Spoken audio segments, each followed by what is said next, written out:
여러분이 체력이 안 좋아진 이유는 운동을 못해서가 아닙니다. 의지가 약해서도 아니고 노력을 안 해서도 아닙니다. 단지 순서를 모르고 운동하고 있을 뿐입니다. 지금까지 여러분은 운동을 많이 해야 된다고만 배웠지 어떤 순서로 해야 하는지는 제대로 배운 적이 거의 없을 겁니다. 하지만 오늘 제가 알려드리는 이 운동 순서만 지키면 운동 시간이 길지 않아도 강도가 세지 않아도 체력은 충분히 좋아집니다. 복잡한 루틴 필요 없고 특별한 재능이 필요 없습니다. 이 순서만 기억하세요. 순서를 지키는 순간부터 운동은 더 힘들어지는 게 아니라 몸이 살아나는 쪽으로 바뀌기 시작합니다. 눈에 보이는 변화보다 먼저 하루를 버티는 느낌이 달라지기 시작할 겁니다. 이 순서는 운동을 잘하는 사람의 순서가 아니라 지금 지쳐있는 사람을 위한 순서입니다. 특히 운동은 하는데 계속 피곤한 분들 오늘 영상 끝까지 보셔야 합니다. 첫 번째, 가장 중요한 에너지 지속력. 이건 우리가 흔히 말하는 버틸 수 있는 체력입니다. 하루를 보내는 에너지, 오후에 갑자기 꺼지지 않은 힘, 야근이나 회식 후에도 무너지지 않은 회복력, 이 모든 게 에너지 지속력과 관련되어 있습니다. 많은 직장인들이 운동을 시작하면 갑자기 고강도로 시작합니다. 하지만 수면 부족, 스트레스, 카페인에 노출되어 있는 몸에 강한 운동을 얹으면 체력은 오히려 더 빨리 고갈됩니다.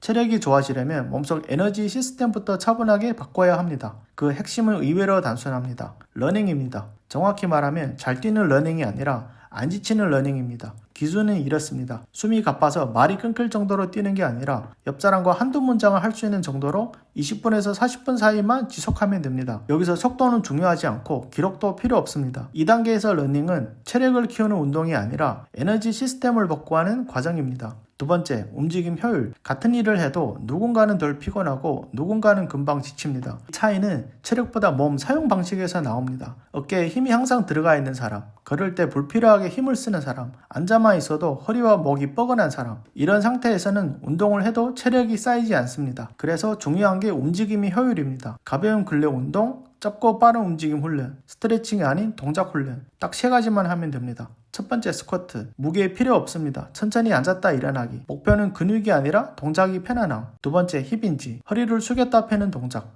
허리 대신 엉덩이를 쓰는 연습. 앉아만 있어서 굳어있던 몸을 풀어줍니다. 세 번째, 팔 크게 흔들기 또는 팔 들어 올리기. 어깨에 힘 빼고 크게 가볍게 움직이면 됩니다. 상체에 쌓인 긴장을 빼는 역할입니다. 이 3가지를 하다 보면 많은 분들이 이렇게 말합니다. 운동이 갑자기 덜 힘들어요. 몸이 가벼워진 느낌이에요. 이게 바로 움직임 효율이 회복되고 있다는 신호입니다. 두 번째, 사람들이 가장 착각하는 체력 수치. 요즘 스마트워치나 앱을 보면 심박수, 산소 섭취량, 각종 수치들이 나오는데요. 이런 수치는 의미가 없습니다. 이 수치들이 틀렸다는 말은 아닙니다. 다만 운동 경험이 많지 않은 직장인분들한테는 지금 상태를 판단하는 기준으로서 한계가 크다는 겁니다. 이유는 이런 수치 연구 설계는 보통 이렇게 합니다. 나이 비슷, 성별 비슷, 운동 경험 비슷, 체중 체지방률 범위 제한, 훈련 상태 통제, 즉 비교 가능한 집단 안에서만 의미가 있습니다. 연구 환경과 직장인 현실은 애초에 출발선이 다릅니다. 같은 심박수 150이라도 몸이 받아들이는 부담은 전혀 다릅니다. 수치는 능력이지 상태가 아닙니다. 연구에서 나오는 결론은 항상 평균적으로, 통계적으로 집단 수준에서만 나옵니다. 하지만 체력은 평균이 아니라 개인 문제입니다. 평균적으로 좋아졌다는 건 내가 지금 덜 지친다와는 전혀 다른 이야기입니다.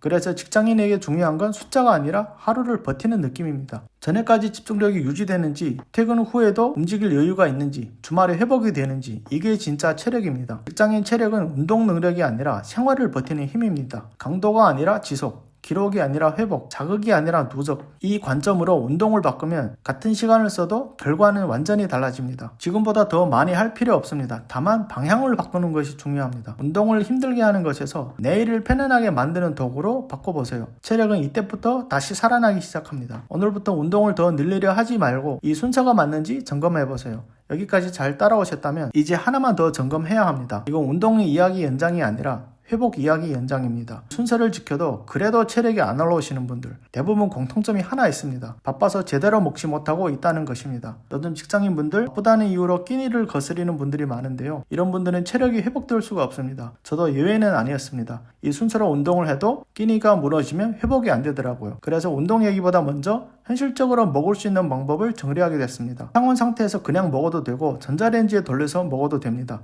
이건 모든 분들께 필요한 건 아닙니다. 다만 바빠서 끼니가 자주 무너지는 분들만 고정 댓글을 한번 확인해 보셔도 됩니다.